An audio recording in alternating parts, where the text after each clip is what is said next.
So good evening. This is the final talk of the day. My name's John Vennari, editor of Catholic Family News. And the topic is Our Lady Keeps Her Promise.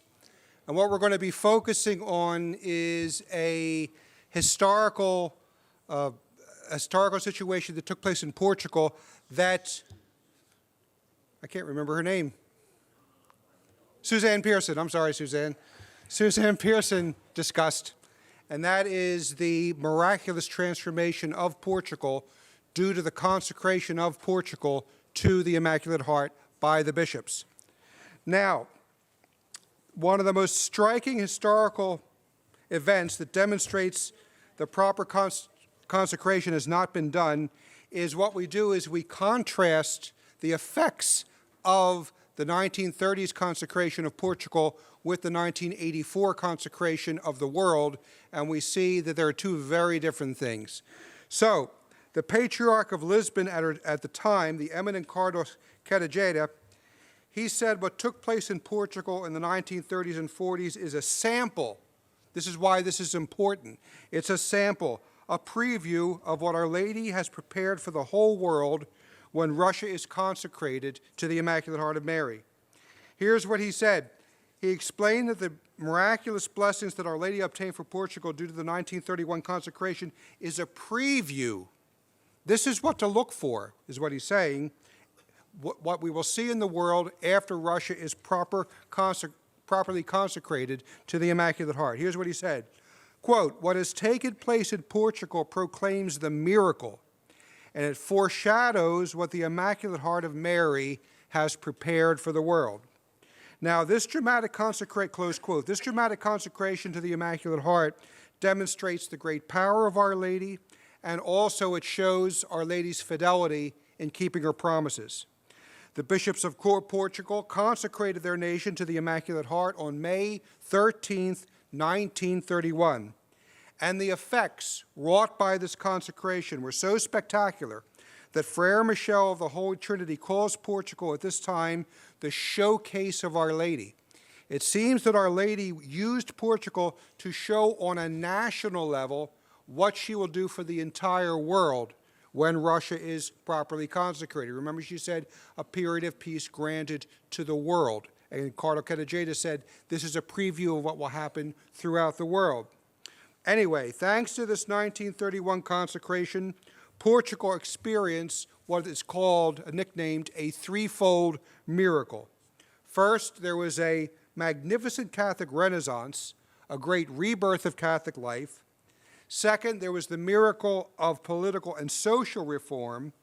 And thirdly, there was the miracle of peace, in that Russia was preserved from the communist terror, especially from the Spanish Civil War, which was raging right next door. And also Portugal was preserved from the devastations of the Second World War. Now, Cardinal Quedajeira, and also when we use the term miracle, we are using it in a lowercase m, but you get the idea. This was a tremendous, spectacular grace that was given that is really, we can say in a way, is miraculous. So, Cardinal Quedajeira on May 13th, 1942, did not hesitate to attribute to Our Lady of Fatima the great graces that she had obtained for Portugal during this time. Here's what he said, quote, "To express what has been going on here for 25 years, the Portuguese vocabulary has but one word, miracle.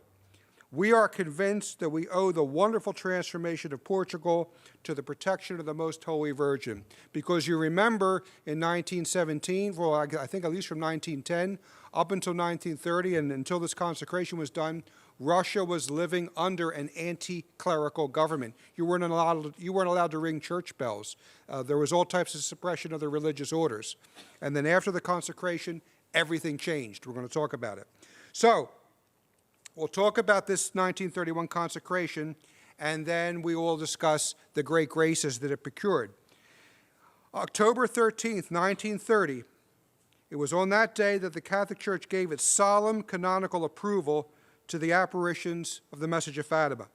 So this naturally aroused a great enthusiasm throughout Portugal, and it was at this time that the bishops of Portugal gathered around Cardinal Quedajeira, the Patriarch, decided to give public testimony to devotion to Our Lady of Fatima.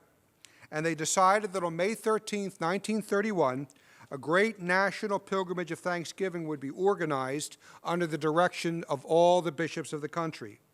And on that day, the bishops would solemnly consecrate Portugal by name to the Immaculate Heart. Now, what's interesting is the bishops had made this decision to consecrate Portugal to the Immaculate Heart January 1931, when they were all together on retreat. And this retreat was given by Father Matteo Crowley, the great apostle of the Sacred Heart. And it's been said that it was Sister Lucy herself that was the inspiration behind this consecration. Now, in 1928, on the Feast of Christ the King, the Portuguese bishops had consecrated Portugal to the Sacred Heart of Jesus. So these bishops rightly saw that this consecration of Portugal to the Immaculate Heart was a logical extension, a completion, as it were, to the first act. So, May 13th, 1931, picture being there, imagine being there for this. 300,000 of the faithful came to Fatima for the event. And if I may, I'd like to read the beautiful consecration formula of these good bishops. This is the way European bishops used to talk. This is the way they used to think. This used to be their worldview. Magnificent prayer. And it's a great tribute to the faith of the episcopacy of Portugal at the time. So here's the consecration prayer. The shepherds chosen by thy Son to watch over and feed in his name the sheep he has acquired at the price of his blood in this land of Holy Mary, whose name cannot be pronounced without pronouncing your own, come today as the officials and consecrated representatives of their flocks, and in an act of filial homage of faith, love, and trust, to solemnly consecrate the Portuguese nation to your Immaculate Heart. Take it from thy fragile hands into your own.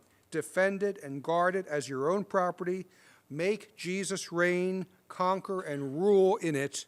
Outside of him, there is no salvation. Okay, now the bishops are going to talk about the imminent danger of the contamination of communism. Here's what they say. We, the pontiffs of your people, feel a terrible storm raging around us, threatening to disperse and destroy the faithful flock of those who bless you because you are the mother of Jesus. Afflicted, we stretch out our suppliant hands towards thy Son as we cry, save us, O Lord, we perish. Intercede for Portugal, O Our Lady, in this grave hour when from the east blows furious winds, bringing cries of death against your Son and against the civilization founded on his teachings, deceiving minds, perverting hearts, and lighting the fire of hatred and revolution in the world. Help of Christians, save us. So you can see this prayer is dead aimed at communism. There is no mistake. And I find it edifying, too, that these bishops were concerned about preserving Christendom. They were concerned about preserving the Catholic social order. They're talking about preserving, I'm quoting it now again, the civilization founded on the teaching of our Lord. Then these bishops turn to the moral breakdown of society. They pray, intercede for Portugal, Our Lady, in this troubled hour when the unclean ways of an open immorality, which has even lost the notion of sin, exalt the rehabilitation of the flesh in the face of the very cross of your Son, threatening to choke in this world the lily of virtue nourished by the Eucharistic blood of Jesus. Virgin most powerful, pray for us. Okay, this is in the 1930s. This is what we would consider the good old days. Okay, they go on. Intercede for Portugal, Our Lady, in this hour of passion and doubt, when even the good run the risk of being lost. Unite all the Portuguese people around your Son in the love of the Church and also in the cultivation of virtue and respect for the orders of fraternal charity. Queen of Peace, save us. And now this is the final part. Remember finally, patroness of our country, that Portugal once taught so many lands to proclaim you blessed among women. They sent missionaries out throughout the whole world, Portugal, converting people to the true faith. In remembrance of what it once did for your glory, Our Lady of Fatima, save it by giving it Jesus, in whom it will find truth, life, and peace. Okay, it's a beautiful prayer, full of faith. You'll notice it doesn't say we consecrate the Euro community, we consecrate the world, we consecrate the ecosphere. They mention Portugal by name, and they do it, if you count, 5 times. Okay, there's no doubt that this is a consecration of Portugal. And Our Lady, in response to these bishops fulfilling their request so exactly, Our Lady of Fatima accomplished what is called the threefold miracle for Portugal I mentioned earlier. Okay, I'm going to mention these 3 things a couple of times. First, there was a magnificent Catholic renaissance, a great rebirth of Catholic life. Second, there was the miracle of political and social reform, as we're going to see, in line with the gospel. And third, there was a miracle of peace, and that Portugal was preserved from the communist terror, and Portugal was preserved from the devastations of the Second World War. And for the bulk of this information, back on the table there, Volume 2 of Frere Michel's Whole Truth About Fatima has a huge section about this. I'm just giving you the highlights. Now, so we're going to look at these points one by one. First, the miracle of conversion. That was the first one, a magnificent Catholic renaissance. Now, this Catholic rebirth was so striking, so dramatic, that even the people who lived through it at the time attributed it unquestionably as the work of God. At this time, there was rather suddenly an increase of priestly and religious vocations. For example, in one diocese, there were only 18 seminaries in the diocese, Porto Alegre, in 1917. That's the time that Our Lady came. By 1933, there were 201 seminarians, and diocese after diocese after diocese in Portugal tells the same story. The number of priests in Portugal increased at least 25%. That was, of course, up until 1964, when the new springtime of Vatican II hit and started to devastate everything, as it did throughout the world.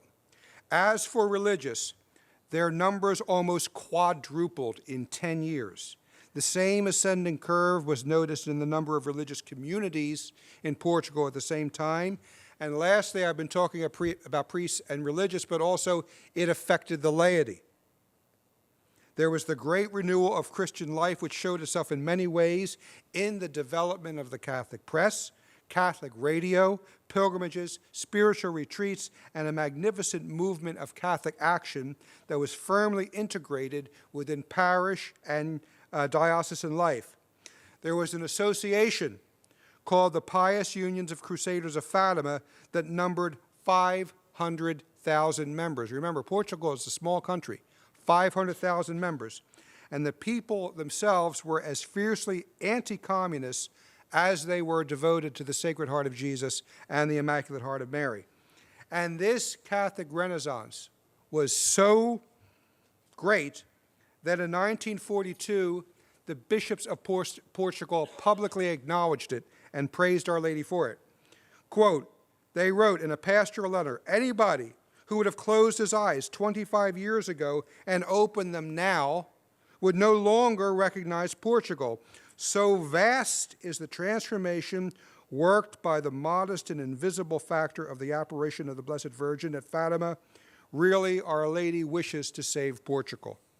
So that's the first point. That's the effect of Our Lady, and especially the national consecration. This is the first effect, which is this magnificent Catholic Renaissance. Secondly, there is the miracle of political and social reform. And this second miracle, well, I'll explain what I'm saying here. We have to remember that the bishops had consecrated Portugal so that Our Lady would save it from communism, which was taking root in Spain right next door. And around 1932, an uncompromising Catholic leader named Antonio Salazar came to be the premier of Portugal. Now, Salazar, of course, had been rising in government since 1928, and Salazar's goal was to put into practice a Catholic program that was counter-revolutionary. He was not interested in dialogue with the world, okay? It was fighting back, counter-revolutionary. And Salazar himself would receive a special blessing from Pius XII for his work. Here's what Pius XII said: "I bless him with all my heart, and I cherish the most ardent desires that he will be able to complete successfully his work of national restoration, both spiritual and morals." Close quote. That's from Pius XII. Now, as I said, Salazar's program was a Catholic counter-revolutionary program. He called communism, I'm quoting him now, "the greatest heresy of our time." That's a quote. And he strove with all his might to fight against it. He was a fierce opponent of liberalism, socialism, and to use his words, he was opposed to, quote, "everything which diminishes, divides, or dissolves the family." Salazar said, quote, "For me, I only have one goal, which I plan is to make Portugal live normally." It's a very interesting choice of words, normally. Because, you know, when we are in contact with natural law, when we are in harmony and in sync with natural law, and when we are in sync with divine law, we are in sync with the objective truth. And when we are in sync with objective truth, this is a pattern for normal living, living according to the norms of the truth. Not normal in the sense that everybody is, you know, going to the Gap, so we're all going to go to the Gap type of thing. No, normal meaning normative, the way things should be. What I plan to do is to make Portugal live normally. And he said, quote, "We want to preserve at any price from the tidal wave that is inundating the world simplicity of life." Imagine having a leader. Imagine Barack Obama talking anything like this. Okay? Completely different mindset. Completely a Catholic mindset as premier of the country. Here's what you would hear from your premier in Portugal if you lived there at the time. "We want to preserve at any price the tidal wave." We want to resist, I think, at any price. We want to preserve at any price from the tidal wave that is inundating the world simplicity of life, purity of morals, gentleness of sentiments, the equilibrium of social relations, the modest but noble family atmosphere which is proper to Portuguese life. Very simply, his goal was to establish Catholic social order where the states and governments and social institutions would base their laws of right and wrong on what the gospel teaches is right and wrong and on what the church teaches is right and wrong. That's kind of a thumbnail definition of Catholic social order. And in this process, it appears that Salazar even dissolved Freemasonry in Portugal in 1935. Now, Salazar was keen to leave the Catholic Church complete and entire liberty of action. It permitted the Catholic religion to be taught in all schools, not only Catholic schools, not only parochial schools, and non-Catholic parents, of course, who did not wish their children to receive Catholic education could remove their children from the class because, as you know, the Catholic faith is not forced on anyone. But throughout Portugal, the Catholic education of youth was greatly favored. Another remarkable development this time was Salazar's legislation on marriage. This is astounding. This is what his document reads. "The Portuguese state recognizes the civil effects of marriage celebrated according to canonical laws," in other words, sacramental marriage. And he then initiated into this legislation articles which frowned upon divorce. Article 24 reads, quote, "In harmony with the essential properties of Catholic marriage, it is understood that by the very fact of the celebration of a canonical marriage, the spouses renounce the legal right to ask for a divorce." So basically, this was a law of the land that said if a Catholic engages in a valid sacramental marriage, there is no way he or she can even think about asking for a divorce. And what's really interesting is the effect of this law was that Catholic marriages did not go down, they went up. So that by 1960, nearly 91% of all marriages in the country were canonical sacramental marriage.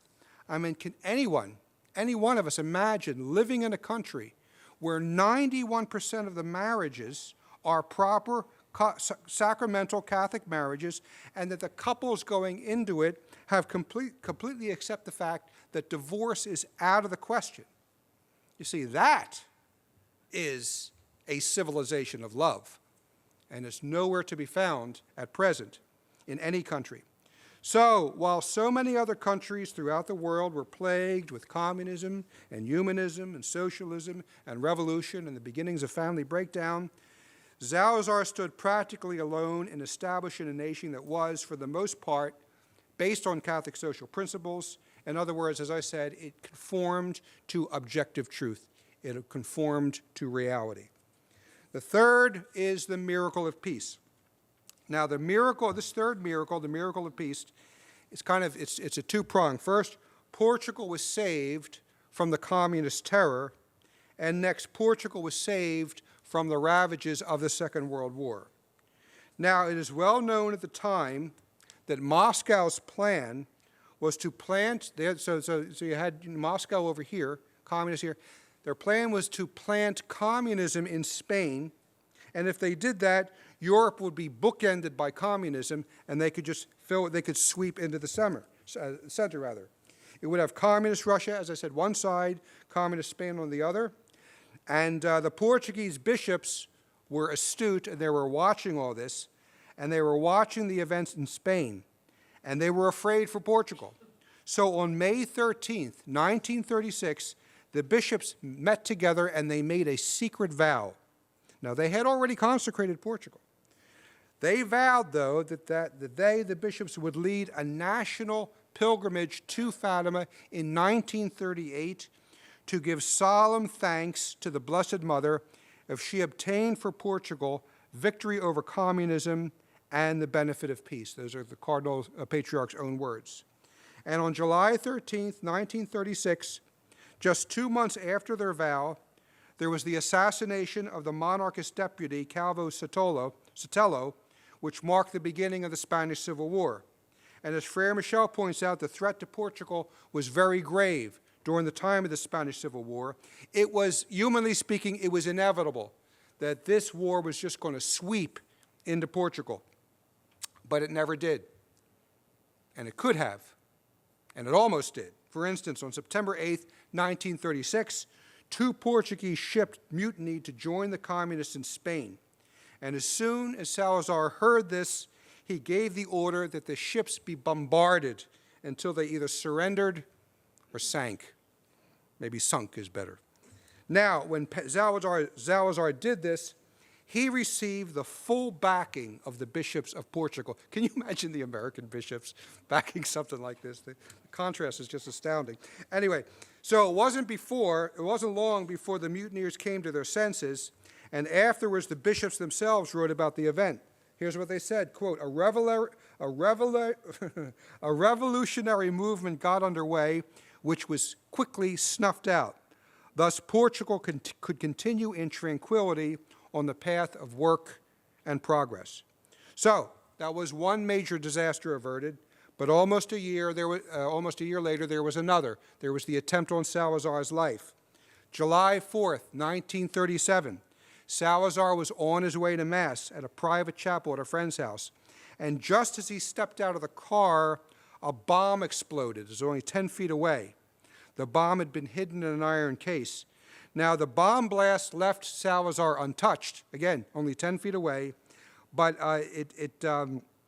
his poor chauffeur, however, was rendered deaf as a result. But rather than being all shaken up, Salazar just said to those around him, he said, calm down, calm down. And then he said, okay, let's go to Mass. And he just picked up where he left off. Now, but here's the thing. If Salazar had been assassinated, it would have thrown the country into massive turmoil, which, of course, as you know, is fertile breeding ground for communism. And the bishops acknowledged in the collective letter in 1938 that it was an act of God that prevented Salazar's life in the attempted assassination. So anyway, by 1938, Franco in Spain was on his way to victory, and the danger for Portugal was finally averted. So on May 13th, 1938, when the bishops of Portugal fulfilled their vow and renewed the national consecration of the Immaculate Heart of Mary, Cardinal Ketejeda acknowledged publicly that Our Lady of Fatima had spared Portugal the scourge of communism. Here's what he said. Quote, "Since Our Lady of Fatima appeared in 1917, a special blessing of God has descended on the land of Portugal. Especially if we review the 2 years which have gone by since our vow, we cannot fail to recognize that the invisible hand of God has protected Portugal, sparing it the scourge of war and the leprosy of atheistic communism." And even Pius XII acknowledged this. He said, quote, this is an address to the Portuguese people. He said, "The red peril, so menacing and so close to you, and yet avoided in such an unexpected manner." Everyone, even Pius XII, was expecting Portugal to be swept into this contagion. But Our Lady protected them. So that's one thing. Now, of course, we're moving right into World War II. And Portugal at this time, as I said, one danger had passed, another one they were facing. They had escaped the contagion of communism, but the Second World War was about to break out.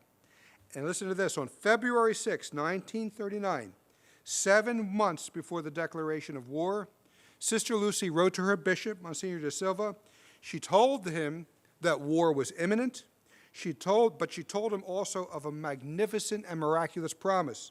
She said, I'm quoting now, quote, "In this horrible war, Portugal would be spared because of the national consecration to the Immaculate Heart of Mary made by the bishops." She said plainly, they are going to be protected because of this act, this consecration of Portugal to the Immaculate Heart. And Portugal was spared the horrors of war, the details of which are too numerous to go into here. I said you could read about it in Volume 2 in Frere Michel's book. And on December, now, Suzanne Pearson quoted this, but it's worth hearing again because it's important. On December 2nd, 1940, Sister Lucy wrote to Pius XII, told him that Portugal is receiving special protection during the war, I quote now, that other nations, and I'm not quoting, the quotes later, other nations would have received if the bishops would have consecrated their nations to the Immaculate Heart. Here's what she said. Here's the quote. Most Holy Father, our Lord promises a special protection to our country in this war due to the consecration of the nation by the Portuguese prelates to the Immaculate Heart of Mary as proof of the graces that would have been granted to other nations had they also consecrated themselves to her. Close quote. So this is why Frere Michel of the Holy Trinity calls Portugal at this time the showcase of Our Lady. When the bishops consecrated Portugal to the Immaculate Heart, there was this threefold, what's called the threefold miracle. First, a magnificent Catholic Renaissance, a great rebirth of Catholic life. Secondly, there was the miracle of political and social reform in the line of Catholic social teaching and in accord with the teaching of Christ. And third, there was the miracle of peace, that Portugal was spared the horrors of the Spanish Civil War and also spared the horrors of the Second World War. And this threefold miracle that Our Lady accomplished on a national scale in Portugal is something that she wants to do worldwide and in an even more miraculous manner. But it will not happen until the Pope, in union with the bishops of the world, consecrate Russia to Our Lady's Immaculate Heart, as Our Lady of Fatima requested. So, this is one of the reasons why I talk about this, is because this helps us to have a gauge, a measuring rod. The Cardinal Patriarch said, this is what the world will look like. This is what we'll see when the consecration is done properly. So, we contrast, now, I've done this before with Portugal, but right now I want to kind of deal with it within the context of the world and especially our nation. We'll go through the 3 points again. And we're going to see, of course, that the consecration of Russia has not been done because we don't see these effects. First of all, after the 1931 consecration, there was a great Catholic Renaissance in Portugal. But since the 1984 consecration, there has been no conversion of Russia to the Catholic faith. We have to remember, when Our Lady talks about Russia, conversion of Russia, She's not talking about it the way Henry Kissinger would talk about it. She's not talking about it the way Whittaker Chambers would talk about it. She's talking about it as the Queen of Heaven would talk about it. In other words, she's talking as a Catholic would talk about it. And that is the conversion of Russia means conversion of the entire nation to the Catholic faith. Sister Lucy had said that this is what conversion means. This is not only a point of common sense, but also found in the testimony of Joaquim Alonso, Father Alonso, probably the top Fatima expert in the 20th century. Here's what Father Alonso said. He had many interviews with Sister Lucy, and this is what he wrote in 1976. Quote, "We should affirm that Lucia has always thought that the conversion of Russia is not to be limited to the return of the Russian people to the Orthodox Christian religions, rejecting the Marxist atheism of the Soviets." So it says, okay, conversion doesn't mean they're going to just simply return to the Russian Orthodoxy and reject Marxism. No, he says, it refers purely, plainly, and simply to the total integral conversion of Russia to the one true Church of Christ, the Catholic Church. Okay, we see in our nation, too, in the United States, there is no movement towards any sort of Christian social order. In fact, I think I'm going to get to that later, but I'll say it now anyway. If you read Pat Buchanan's column today, it has to do with the Pope coming to the United States, and he talks about the complete breakdown of the Catholic faith in this nation. And he makes a very good point. And he says, because he compares it to the days of Pius, because when he was young, the days of Pius XII and Dwight D. Eisenhower. And the things that Pius XII, the Catholicism that Pius XII promoted is in a lot of ways non-existent. And the America that Dwight D. Eisenhower promoted, anti-communism and all that type of thing, that's almost non-existent. But what he said, which was rather profound, he says, we have moved, America has moved, we're no longer just a post-Christian nation, we are now starting to become an anti-Christian nation. And this is where we are. So, okay, this is not going to be a defining mark of the triumph of the Immaculate Heart. A nation that was at least somewhat nominally following Christian structure turned into an anti-Christian, more an anti-Christian atmosphere, largely due to the fact well, it's been coming on a long time, but it really went full throttle under Barack Obama. So, number two, let's take a look at this point two. Following the 1931 consecration, there was in Portugal the miracle of political and social reform in accordance with Catholic social principles. Okay, I kind of just gave you that one already. What I should have talked about in the first one was the fact that the faith, well, I did talk about it. The faith has just collapsed in the country. Nobody would say that the Catholic faith in our country is vibrant and adhering to the integrity of the faith throughout the centuries. It's a complete breakdown, a spiral downward spin. And thirdly, of course, as a result of the 1931 consecration, Portugal was granted a miracle of peace, but we know that throughout the world there is no peace. In fact, you're probably going to get quite a number of examples of this in John Salza's talk on Thursday. But we have also the war against the unborn, the Planned Parenthood actually harvesting body parts and making money off it. This is even worse than the Nazis. The Nazis just tortures. Planned Parenthood makes a profit. And also, they said too at one point, one of their documents says that the good thing about selling the body parts is we save a lot of money on incinerating the dead babies. We save money on these are the monsters that we have right now, and this is commonplace in the United States. This is not what the triumph of the Immaculate Heart is going to look like by any means. Now, as I said, magnificent Catholic Renaissance, number one, that is a great rebirth of Catholic life. Number two, miracle of political and social reform. This is our template. This is our gauge. And number three, miracle of peace. And as I said, nothing in our world and nothing in our nation resembles the structure in any way. We've become used. We've been weakened. We are no longer shocked. We have become used to the current level of chaos and depravity. And we are actually living out the plan of the enemies of Christ for the destruction of Christian civilization. The problem is that this decadence, as I said, is so widespread that we've become used to it, and it doesn't shock us, or we don't notice it as much as we should. But we can bring it to the forefront if we look to the documents of the enemy of what they were planning for the destruction of Christian civilization. I'm going to talk about three things. I'm going to talk about Freemasonry in the 19th century. I'm going to talk about a communist plan that was revealed in the 50s, and then another communist plan that was revealed in the 1990s. Okay? First of all, Freemasonry. In his 1888 encyclical against Freemasonry, Pope Leo XIII warned that the secret societies strive to corrupt morals in society because they know that the more morally weakened a man will be, the easier it is for him to be led by the nose. Okay?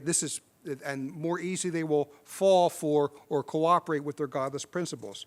Now, after speaking, Leo XIII, after speaking of stage plays, books, and pamphlets that are, quote, remarkable for license, again, this is tame compared to what's out there now, here's what Pope Leo warned. He said, quote, "For since generally no one is accustomed to obey crafty and clever men so submissively as those whose soul is weakened and broken down by the domination of the passions, there have been in the sect of Freemasons some who have plainly determined and proposed that artfully and of set purpose the multitude," this is 1884 now, Leo XIII warning, the Freemasons are planning that the multitude should be satiated with boundless license of vice.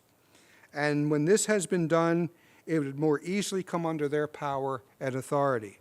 Now, this coincides with the infamous 19th century Masonic document, the Alta Vendita, the permanent instruction of the Alta Vendita, where it talks about the same thing, the need that they plan to spread immorality, to corrupt, to weaken society.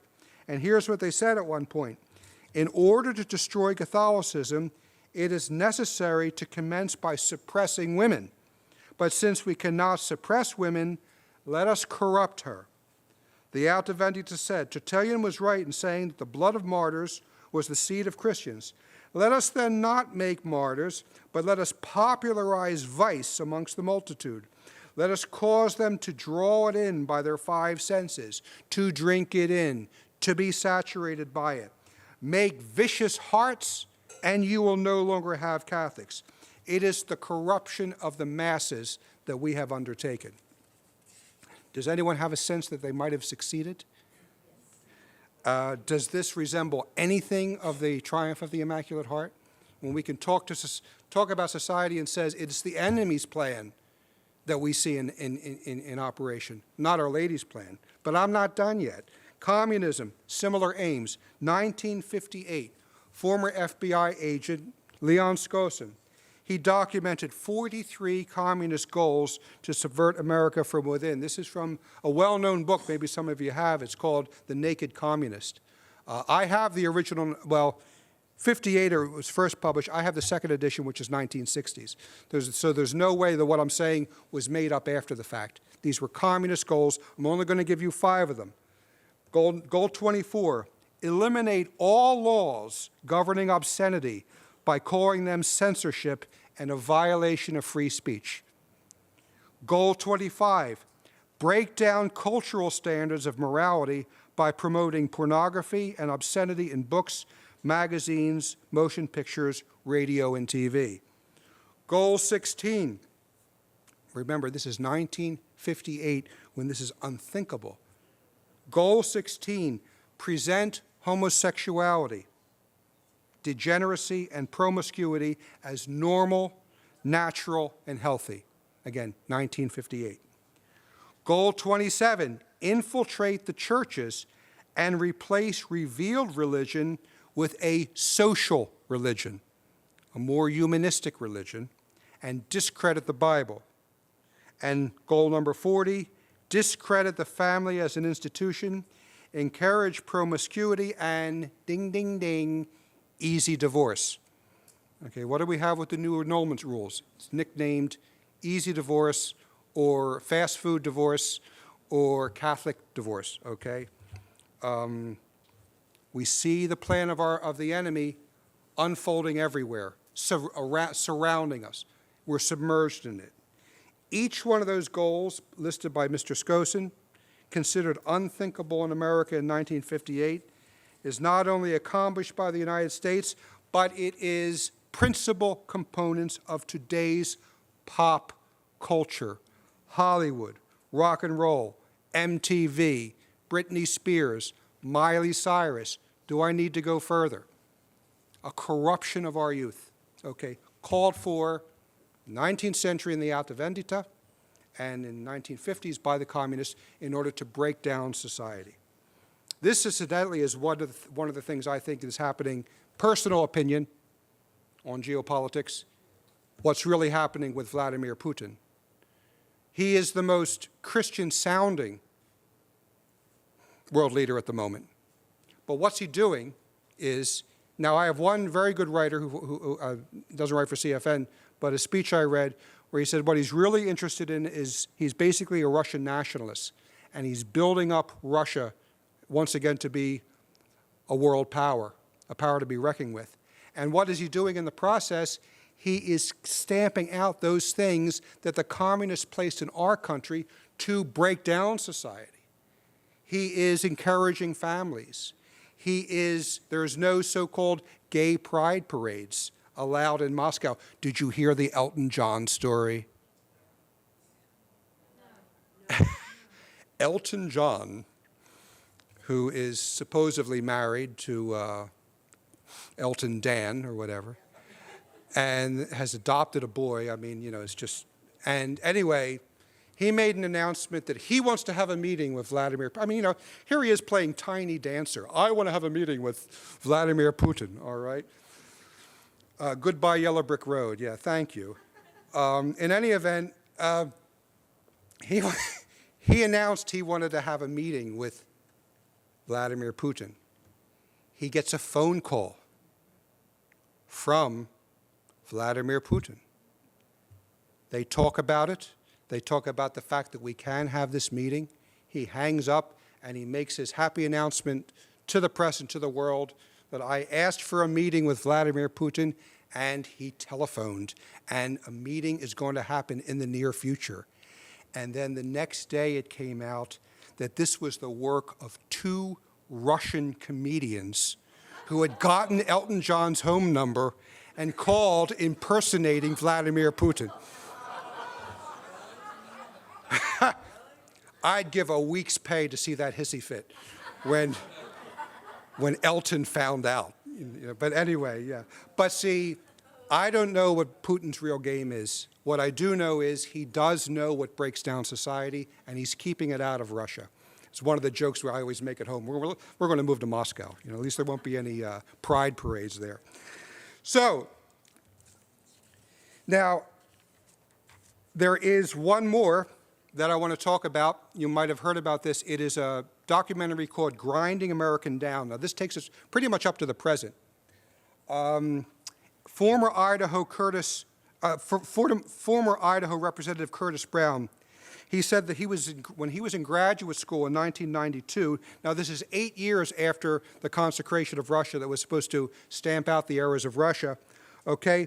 A writer acquaintance at the time, when he was in graduate school in 92, he asked Brown to attend a weekend meeting for him of the Communist Party, USA, and it was being held in Berkeley, California. Well, Berkeley, you know, the university there.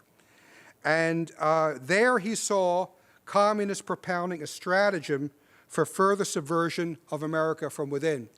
And he said when he went there, he was still thinking, you know, I'm probably going to see hippies in tie-dye T-shirts and a lot of Volkswagen vans outside and all these things. These were well-dressed professors, serious about what they were doing, and they laid out their plan. They laid out a 3-stage plan, 1994.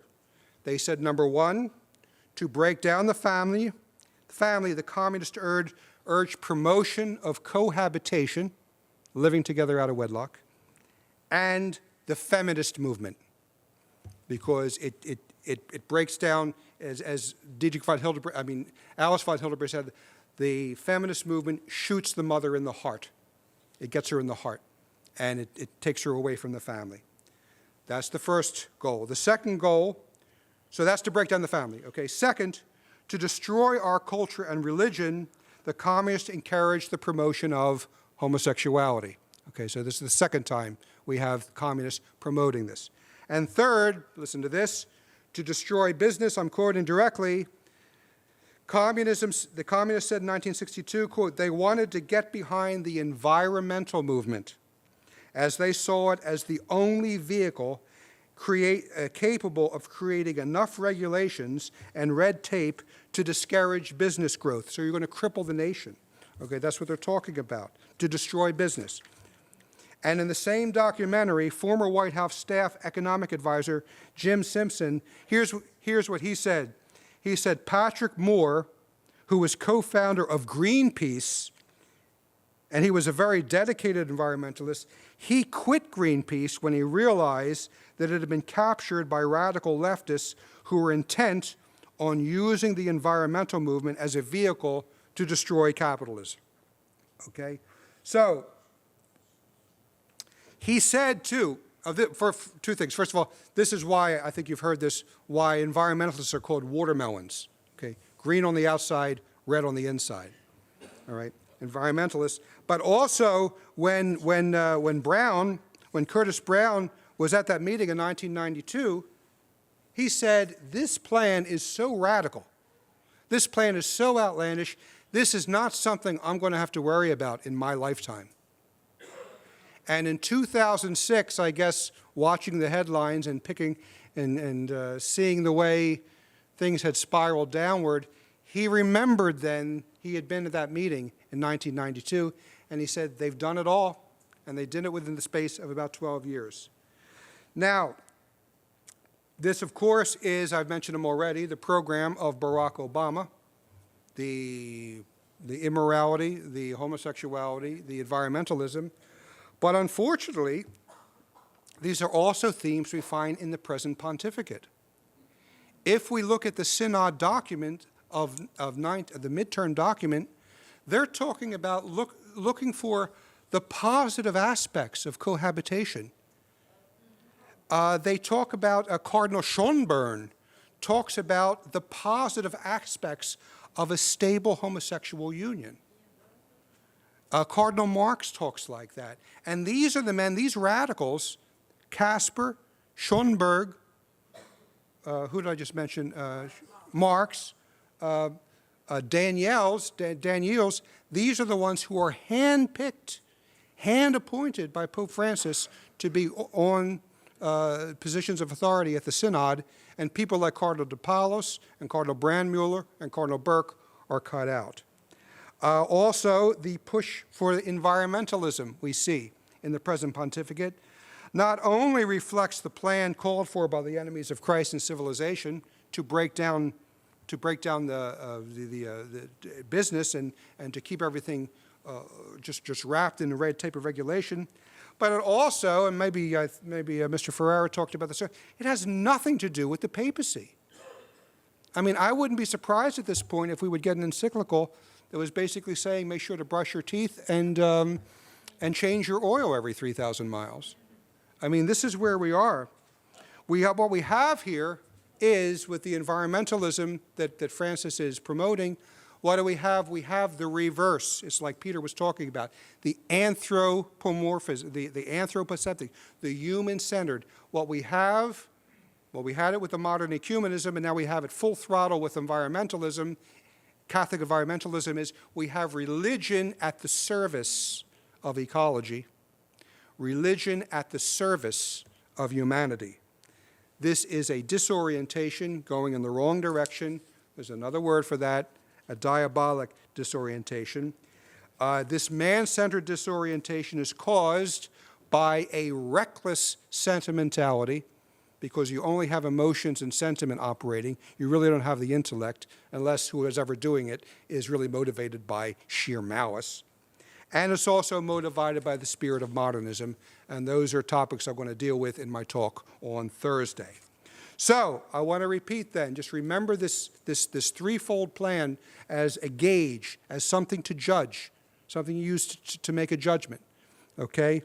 the threefold miracle of Portugal, the magnificent Catholic Renaissance and the rebirth of Catholic life. This is what we have to see as a result of the proper consecration. The miracle of social reform according to traditional Catholic social teaching, and the miracle of peace in the world. We do not see this anywhere, and of course it is a historical fact.